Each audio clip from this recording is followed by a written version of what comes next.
Hello दोस्तों, स्वागत है आप सभी का हमारे चैनल द टीचर्स जोन पे। तो साथियों, लगातार कुछ स्टूडेंट्स के कमेंट्स मिल रहे थे कि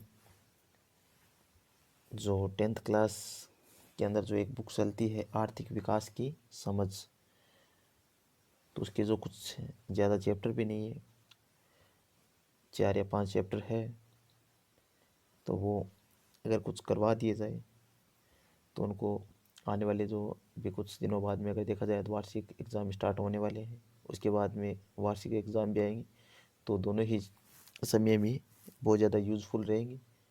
तो हमारा प्रयास रहेगा कि धीरे धीरे छोटे छोटे वीडियो के माध्यम से ये जो चैप्टर है वो कंप्लीट कर लिया जाए और अच्छे से हो सके तो एग्ज़ाम ओरिएंटेड जो भी मैटर बनेगा एग्ज़ाम के लिए, जो जितना अच्छा प्रासंगिक जो मैटर रहेगा वो हम नोट्स के माध्यम से, पीडीएफ के माध्यम से आपके साथ में यहाँ पे शेयर कर लेंगे साथ में, और जो चीज़ें आपको धीरे धीरे साथ साथ में आपको समझाते हुए चलेंगे, जिस तरीके से आप अच्छे तरीके से अपने जो चैप्टर है वो तैयार कर सकते हैं। तो हमारी जो 10वीं क्लास की जो बुक है 10th क्लास में, उसमें जो आर्थिक विकास की समझ है जिसे इकोनॉमिक्स के नाम से जाना जाता है, तो इकोनॉमिक्स की जो बुक है उसमें मुख्य रूप से जो चैप्टर है अपने, तो उसमें देखें तो पहला जो चैप्टर है वो आर्थिक जो विकास है उसके बारे में है। जो पहला जो चैप्टर है अपना विकास या डेवलपमेंट के बारे में, उसके बाद में भारतीय अर्थव्यवस्था के क्षेत्रक है, इसमें भारतीय अर्थव्यवस्था के क्षेत्रक, और तीसरा जो चैप्टर है वो है मुद्रा और साख का। उसके बाद में चौथा जो चैप्टर है वो वैश्वीकरण और भारतीय अर्थव्यवस्था है, और उसके बाद में जो पांचवा जो चैप्टर है वो उपभोक्ता अधिकार है। इस तरीके से 5 चैप्टर के अंदर ये जो पूरी जो बुक है वो कंप्लीट हो जाएगी। तो आज हम इसका जो पहला जो चैप्टर है विकास, उसके बारे में पढ़ेंगे, और हमारा प्रयास रहेगा कि बहुत सरल और सिंपल शब्दों में आपको जो चीज़ें हैं वो आपको अच्छे से समझा दी जाए, ताकि एग्ज़ाम में आप अच्छे तरीके से उन सभी चीज़ों को ध्यान में रख कर तैयारी कर सकें।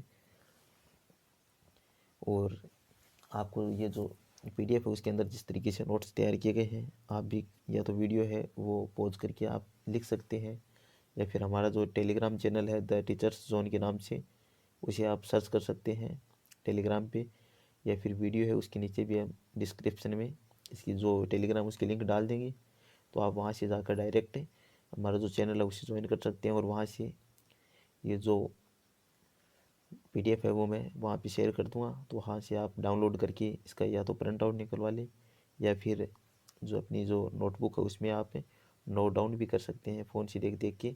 इस तरीके से जो चीज़ें है वो आपके पास में स्थायी हो जाएगी, और एग्ज़ाम टाइम पे रिवीजन के समय बहुत ज़्यादा इंपॉर्टेंट रहेगी आपके लिए। और हो सके तो हमारा जो चैनल है उसे ज़्यादा से ज़्यादा शेयर कीजिए, उसे सब्सक्राइब कीजिए, और अपने दोस्तों के साथ में जो वीडियो है उनको भी इस चीज़ के बारे में बताइए। जो भी आपके साथी यार दोस्त हैं उनके सभी के साथ में ये जो वीडियो है वो साझा कीजिए। तो हमारी जो शुरुआत आज जो जिस चैप्टर को लेकर हम इस बुक की शुरुआत कर रहे हैं वो पहला चैप्टर है विकास का। तो आज हम विकास के बारे में तो दोस्तों आज हम विकास के बारे में पढ़ेंगे, जिसे हम डेवलपमेंट के नाम से भी जानते हैं। तो विकास के रूप में अगर देखें तो विकास जो शब्द है उसका जो अर्थ है वो क्या होता है, तो उसे हम सामान्य रूप से अगर देखा जाए तो उसमें प्रगति या फिर उन्नति का भाव निहित होता है। और विकास और वृद्धि दो अलग अलग चीज़ें होती है। एक तो होती है वृद्धि, एक तो होती है वृद्धि और एक होता है विकास। तो वृद्धि और विकास दोनों है वो अलग अलग धारणा होती है। जो वृद्धि होती है वो मुख्य रूप से मात्रात्मक जो परिवर्तन होता है उसके बारे उसको दर्शाती है, और जो विकास होता है वो गुणात्मक जो परिवर्तन होते हैं उसको प्रदर्शित करता है। और अगर एक रूप अगर देखा जाए तो वृद्धि होती है वो हमेशा विकास में शामिल होती है। तो विकास एक व्यापक अवधारणा होती है, और वृद्धि होती है वो एक संकीर्ण या फिर संकुचित अवधारणा होती है।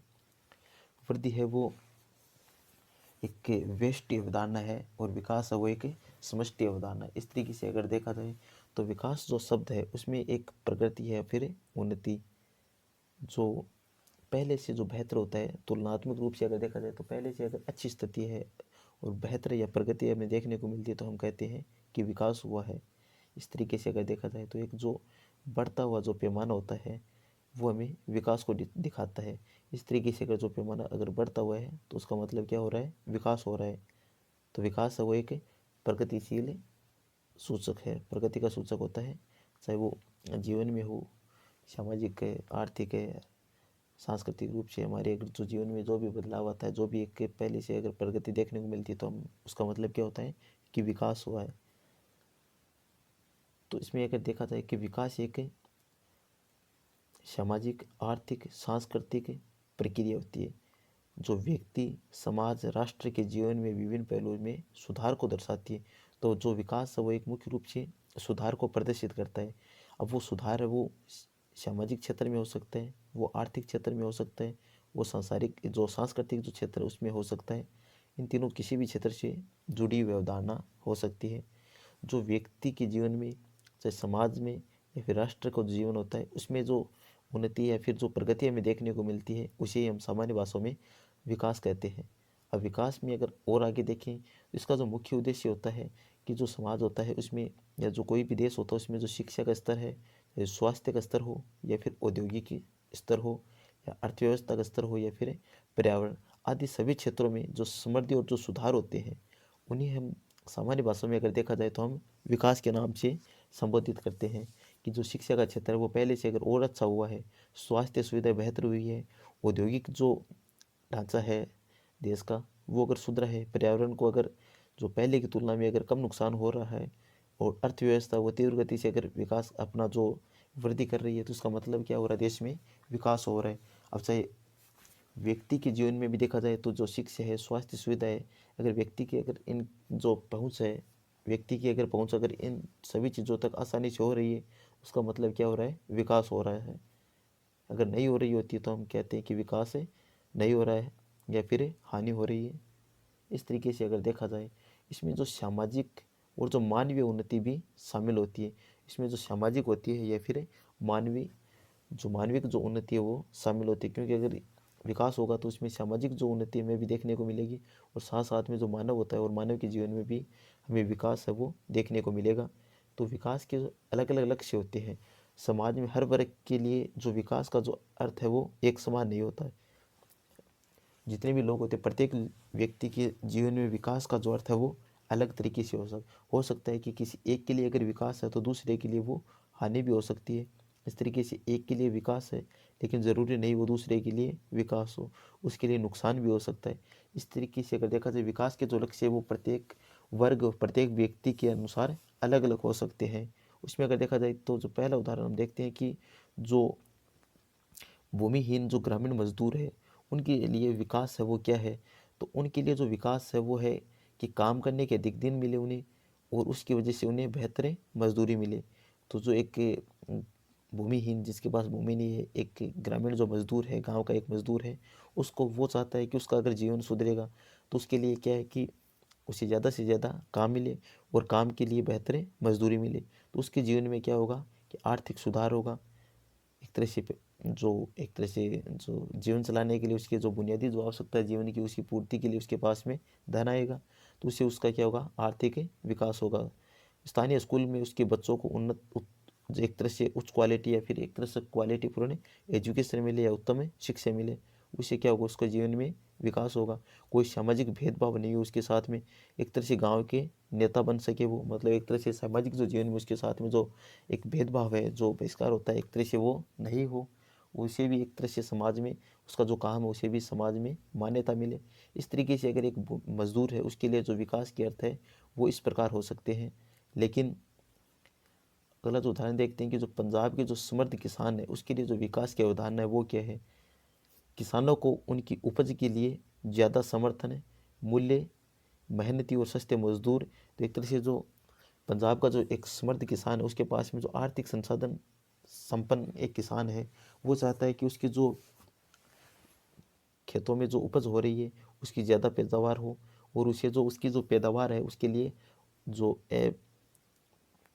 जिसे हम बोलते MSP बोलते हैं, न्यूनतम, जिसे बोलते हैं कि मिनिमम सपोर्ट प्राइस, तो मुख्य रूप से ये होती है कि जो किसान होता है उसे कम से कम क्या है कि एक सरकार की तरफ से सुरक्षा दी जाती है कि जो भी कि चाहे गेहूँ हो या कोई भी अनाज होता है उस पर कि जो सरकार है वो कम से कम इतने पैसों में तो आपके खरीदेगी। जैसे गेहूँ होता है उस पर अगर देखा जाए तो सरकार को होती है कि भाई मार्केट रेट से अगर किसी भी कारण से अगर मान लो कुछ से रेट अगर कम भी है तो सरकार आपको एक आश्वासन देती है कि कम से कम इतने रेट में तो सरकारें आपसे खरीद लेगी। तो जितनी भी सार्वजनिक और सरकारी जो मंडियाँ होती है उनमें किसानों को न्यूनतम समर्थन मूल्य दिया जाता है।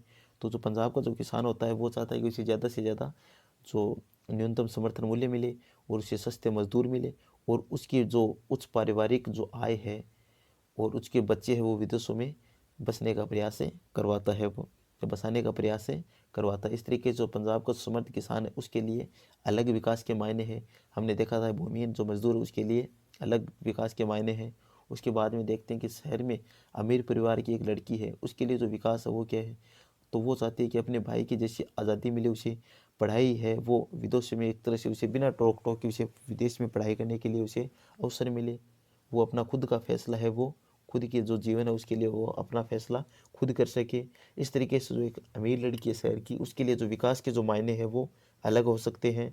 उसके बाद में आगे देखते हैं कि जो नर्मदा घाटी नदी का एक आदिवासी व्यक्ति है उसके लिए जो विकास है वो कुछ और हो सकता है, जिसमें देखते हैं कि सरकार उसके लिए स्वास्थ्य शिक्षा का प्रबंध करे। अगर जो जीवन के लिए जो ज़रूरी आवश्यक जो मूलभूत जो संसाधन आवश्यकता है उसकी अगर पूर्ति नहीं कर पा रहा है, रोटी कपड़ा और मकान की आवश्यकता अगर पूरी नहीं कर पा रहा है तो वो चाहता है कि सरकार है वो एक उसके लिए ये सारी चीज़ों की व्यवस्था करे, उसके लिए अच्छी स्वास्थ्य सुविधा उपलब्ध करवाए, उसे अच्छी शिक्षा उपलब्ध करवाए, उनके बच्चों के लिए बड़े बांध के लिए उनकी ज़मीनों को बेदखल न किया जाए। क्योंकि जो नर्मदा नदी है उसके आसपास में देखते हैं कि नर्मदा नदी पे हमें बड़े बड़े बांध देखने को मिलते हैं, उसकी वजह से जो आसपास के जो लोग होते हैं उन्हें वहाँ से विस्थापित किया जाता है। तो वो चाहते हैं कि बड़े बड़े बांधों की वजह से उनकी जो एक तरह से जो ज़मीन है जो पुरानी जो ज़मीनें होती हैं उनकी उनसे बेदखल नहीं किया जाए, रोज़गार के अवसर साल भर मिलते रहे, उनके जो काम करने के जो रोज़गार है वो रोज़गार के अवसर है वो साल भर मिलते रहे। इस तरह दो बातें साफ है कि प्रत्येक व्यक्ति उसके लिए जो एक तरह से देखा जाए विकास है उसकी जो परिभाषा है वो अलग होती है। तो कोई भी व्यक्ति उसके अनुसार हम स्टार्टिंग में देखा था कि कोई एक व्यक्ति उसके लिए जो विकास है लेकिन दूसरे के लिए वो उसका एक तरह से देखा जाए तो उसके लिए वो नुकसान हो सकता है। इस तरीके से ज़रूर नहीं कि प्रत्येक व्यक्ति के लिए विकास है वो एक समान हो। तो हम देखते हैं कि पहले लोगों के विकास के लक्ष्य भिन्न भिन्न हो सकते हैं कि जो लोग अगर है प्रत्येक लोग उसके लिए जो विकास है उसका जो लक्ष्य है वो अलग अलग हो सकता है। दूसरा, एक के लिए जो विकास है वह दूसरे के लिए विकास न हो, यहाँ तक कि वह दूसरे के लिए विनाशकारी भी हो सकता है। हम देखते हैं कि जैसे इसमें जो एक दे रखा है बुक में एक कार्टून के माध्यम से समझा रखा है कि तुम एक कार चाहते हो, अभी देश की जो स्थिति है उसमें तुम यही आशा कर सकते हो कि काश तुम्हारे पास एक रिक्शा हो। इस तरीके से समझाए कि जो एक व्यक्ति है वो चाहता है कि उसके पास कार हो, लेकिन उसकी जो देश की जो स्थिति है अभी तो वो चाहता है कि उसके पास में जो जीवन है उसको चलाने के लिए एक कम से कम कोई तो ऐसा साधन होता है कि वो अपना जीवन है वो बेहतर तरीके से चला सके। उसके बाद में एक छोटा सा उदाहरण हो रहा है जिसमें दे रखा है कि इस तरह के लोग विकसित होना नहीं चाहते। ये जो एक चलो देखते हैं कि मान लो ये कोई उद्योगपति है जो फैक्ट्री स्थापित करना चाहता है और ये जो एक महिला है उसकी जो आसपास की जो ज़मीन है इस तरीके से बहुत से लोग होते हैं उन लोगों को विस्थापित करके और यहाँ पे एक तरह से अपनी फैक्ट्री स्थापित करना चाहता है। तो जो उद्योगपति है उसके लिए ये है कि वो बड़ी बड़ी फैक्ट्री स्थापित करे, तो उसके लिए विकास है वो है।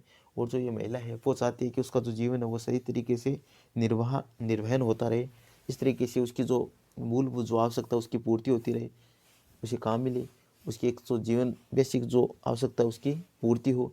इस तरीके से विकास है वो दोनों चाहे उद्योगपति और जो महिला है आम महिला उसके लिए विकास है कि जो अर्थ है वो अलग अलग हो सकते हैं।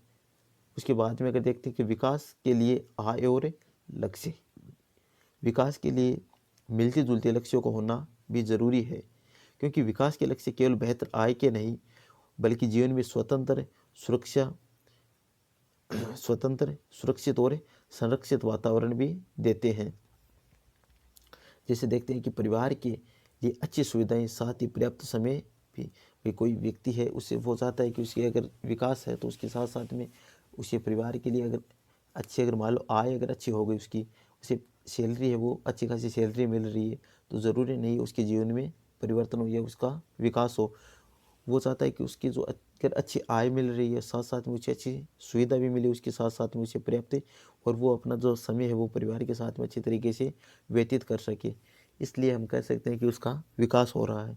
काम करने का एक अच्छा वातावरण मिले। अब रोज़गार तो मिल रहा है, लेकिन एक जो अच्छा वातावरण अगर नहीं मिल रहा है, तो वो जो रोज़गार है वो किस काम का, जो जीवन है वही अगर सही तरीके से नहीं बच पाएगा, आगे जाके उसका जो जीवन है वो संकट में पड़ जाएगा। तो इसकी वजह से ऐसा विकास, मतलब अगर कोई अगर देखा जाए तो जीवन को गंवा कर अगर कोई विकास हो रहा है, तो वो विकास हमें ऐसे देखा जाए तो वो इतना ज़रूरी नहीं है। सीखने के नए नए अवसर हो, वेतन कम हो लेकिन नियमित रोजगार हो, इससे आपकी सुरक्षा और स्वतंत्रता की भावना बढ़ती है।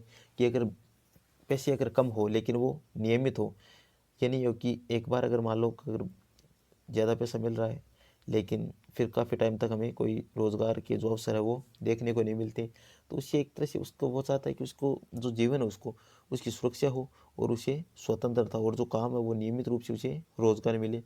तो एक आम जो व्यक्ति है, एक देश का जो नागरिक है, वो यही चाहता है कि उसका अगर देश का अगर विकास हो रहा है तो उसे भी उस विकास का फ़ायदा मिले।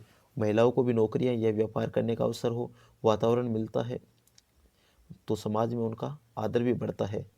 उसके बाद में अगर और देखें कि राष्ट्रीय विकास, तो एक विकास है वो एक देश के लिए अलग हो सकता है, एक आम नागरिक है उसके लिए अलग हो सकता है विकास। तो हम देखते हैं कि राष्ट्रीय विकास की, एक देश के लिए विकास है वो क्या होता है। तो राष्ट्रीय विकास में सभी नागरिकों के जीवन में समृद्धि हो, सभी जो लोग हैं वो खुशहाल रहे, समानता हो, अमीरी और गरीबी का जो अंतर है वो ज़्यादा ना हो, सामर्थ्य को बढ़ाना। तो कोई भी एक देश है तो वो यही उम्मीद करता है कि देश के जो प्रत्येक नागरिक है उसके जीवन है वो समृद्ध रहे, देश में समानता स्थापित हो, और जो प्रत्येक जो नागरिक है उसका जो सामर्थ्य है वो बढ़ सके। इस तरीके से जो सरकार है वो लगातार समय समय पर अलग अलग नीतियों के माध्यम से इन चीज़ों को बढ़ावा देने का प्रयास करती है। राष्ट्रीय विकास के अंतर्गत आर्थिक विकास शामिल होता है, जनसंख्या के विकास की बात की जाती है, जलवायु परिवर्तन से बचाव की बात की जाती है, शिक्षा की बात की जाती है, स्वास्थ्य सुविधाओं में सुधार की बात की जाती है, पारिस्थितिकी की जो प्रकृति है उसके सुधार की, जो उसके बचाव की बात की जाती है, प्राकृतिक और संसाधनों की सुरक्षा की जाए, सामाजिक न्याय जैसी कई क्षेत्रों में प्रयास किए जाते हैं। तो इन सभी क्षेत्रों में अगर गुणात्मक परिवर्तन हमें देखने को मिलते हैं, चाहे वो आर्थिक विकास में हो, चाहे जनसंख्या के विकास में हो, या पारिस्थितिक या प्रकृति संसाधनों की सुरक्षा को लेकर हो, सामाजिक न्याय हो, तो हम देखेंगे कि एक देश के लिए एक देश का विकास हो रहा है या एक राष्ट्र का विकास हो रहा है। तो चाहे आर्थिक या एक तरह से जीवन में अगर कोई देश आर्थिक रूप से अमीर हो रहा है लेकिन उसकी जो देश में जो शिक्षा है, स्वास्थ्य सुविधा है, इनका स्तर अगर बहुत निम्न है, तो हम देखेंगे उस देश का विकास है वो नहीं हो रहा है। विकास का मतलब होता है कि जीवन के प्रत्येक जो क्षेत्र होते हैं, प्रत्येक जो पहलू होते हैं, उनमें गुणात्मक परिवर्तन हमें अगर देखने को मिलते हैं।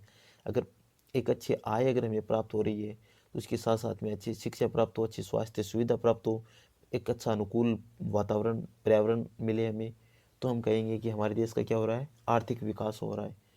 राष्ट्रीय विकास का परिणाम होता है देश की समृद्धि और स्थिरता की स्थापना। कि देश की जो समृद्धि है या स्थिरता है वो बनी रहे, जिससे वह विश्व स्तर पर अपने नागरिकों के लिए सुखद जीवन की संभावनाएं प्रदान कर सके। अगर एक देश है वो अपना विकास करेगा तो उसकी वजह से उसका जो नागरिकों का जो जीवन है वो अच्छा और खुशहाल रहेगा। इसमें देखते हैं कि कुछ एक कार्टून के बाद एक जो साथ में एक डब्बा ब्लैंक दिया हुआ है, उसमें कुछ लिखा हुआ है कि निम्नलिखित स्थितियों पर चर्चा कीजिए। कि दाहिने और दिए गए चित्रों को देखिए इस प्रकार चित्र में कि एक जहाज में 500 टन तरल जहरीले अवशेष एक शहर के खुले कूड़े घर और आसपास के समुद्र में डाल दिए। अफ्रीका देश के आइवरी कोस्ट में अबिदजान शहर में हुआ। इस खतरनाक जहरीले अवशेषों से निकलने वाले धुएं से लोगों ने जी मिलाना जी मितलाना, चमड़ी पर ददोरे पड़ना, बेहोश होना, दस्त लगना इत्यादि की शिकायतें की। 1 महीने के बाद 7 लोग मारे गए और 20 अस्पताल में भर्ती हुए, और विषाक्तता के कारण 26,000 लोगों को इलाज किया गया। पेट्रोल और धातुओं से संबंधित एक बहुराष्ट्रीय कंपनियों के आइवरी कोस्ट की एक स्थानीय कंपनी को अपने जहाज से जहरीले पदार्थ को फेंकने का ठेका दिया था। इस तरीके से अगर देखा जाए तो जो लोग हैं उनको जो एक तरह से अगर देखा जाए जो कंपनी है उद्योग बड़ी बड़ी जो कंपनी है उसकी वजह से आसपास का जो पर्यावरण उसको नुकसान होता है। उसकी वजह से जो जो बड़ी बड़ी फैक्ट्री है उसके माध्यम से जो अपशिष्ट पदार्थ निकलता है जो जहरीली गैसें निकलती है उसकी वजह से उसके जो आसपास रहने वाले जो लोग उनका जो जीवन है वो संकट में पड़ता है। अब एक तरफ तो देखा जाए तो एक विशाल जो बहुमंजिला जो इमारत दिखाई दे रही है लेकिन पास में बहुत से कुछ ऐसे जो मकान है जो कि झोंपड़ियाँ टाइप के वो हमें दिखाई दे रही है। इसका मतलब अगर देखा जाए तो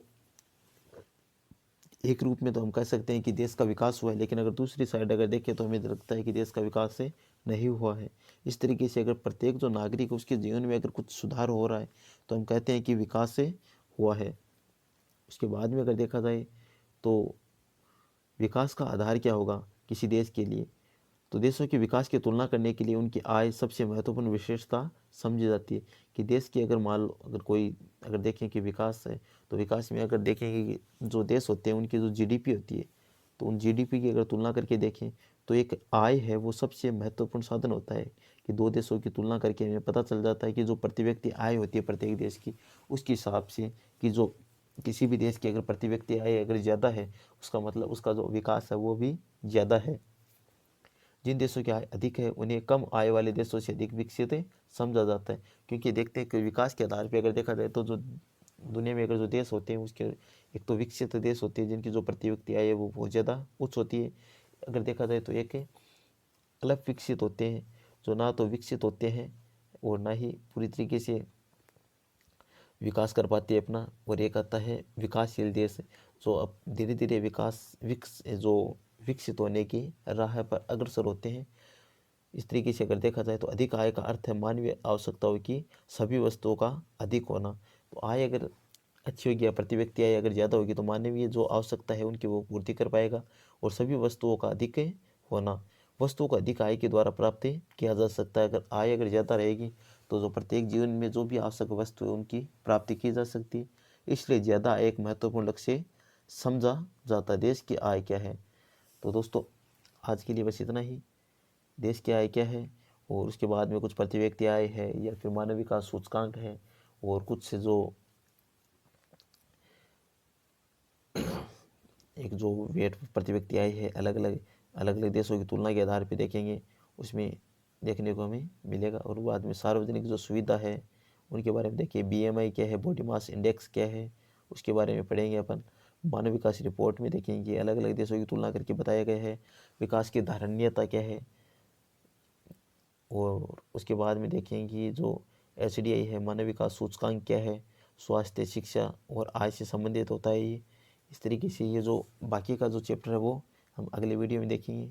आज के लिए बस इतना ही, क्योंकि ज़्यादा चैप्टर भी नहीं है, 5 चैप्टर है टोटल। आराम से धीरे धीरे एकदम आराम से पढ़ेंगे, ज़्यादा जल्दी भी नहीं है, अभी एग्ज़ाम में समय भी है। तो धीरे धीरे अगर देख करेंगे तो आराम से ये जो बुक है वो कंप्लीट हो जाएगी। आज के लिए बस इतना ही। इस वीडियो में हमने देखा कि जो आर्थिक विकास की जो समझ है या इकोनॉमिक्स की जो 10th क्लास की जो बुक है उसमें जो पहला चैप्टर है विकास के बारे में पढ़ रहे हैं उसमें हमने शुरुआती जो विकास क्या होता है, विकास के अर्थ है वो प्रत्येक व्यक्ति के लिए अलग अलग होते हैं। इस तरीके से हमने सामान्य चर्चा की थी इसमें। और आगे का जो है वो नेक्स्ट वीडियो में इस जो चैप्टर है इसको कंप्लीट कर देंगे।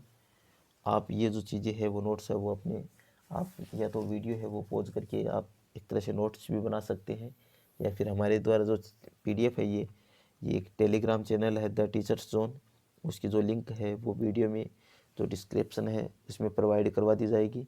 तो आप वहाँ से डायरेक्ट लिंक पे क्लिक करके और डायरेक्ट हमारे जो चैनल है टेलीग्राम पे उस पर ज्वाइन हो सकते हो और वहाँ पे आपको इसकी पीडीएफ भी उपलब्ध करवा दी जाएगी।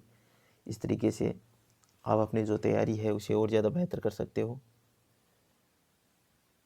और हमारा प्रयास यही रहेगा कि आपके लिए लगातार जो उपयोगी जो सामग्री है वो आपको उपलब्ध करवाते रहें यहाँ पे। और आपसे यही रिक्वेस्ट है कि हमारा जो चैनल है द टीचर्स जोन उसे अपने यार दोस्तों के साथ में शेयर कीजिए, उसे सब्सक्राइब कीजिए और हमारे जो वीडियो है उनको आप ज़्यादा से ज़्यादा एक तरह से अपने यार दोस्तों के साथ में शेयर करें, उनको लाइक करें और आपको कोई भी चीज़ अगर समझ में नहीं आई तो आप कमेंट बॉक्स में कमेंट कर सकते हो। हमारा प्रयास रहेगा कि अगली वीडियो में उन कमेंट का समाधान किया जाए, जो चीज़ें आपको समझ में नहीं आई वो अलग से समझाई जाए। तो आज के लिए बस इतना ही, बाकी नेक्स्ट वीडियो में देखेंगे। धन्यवाद।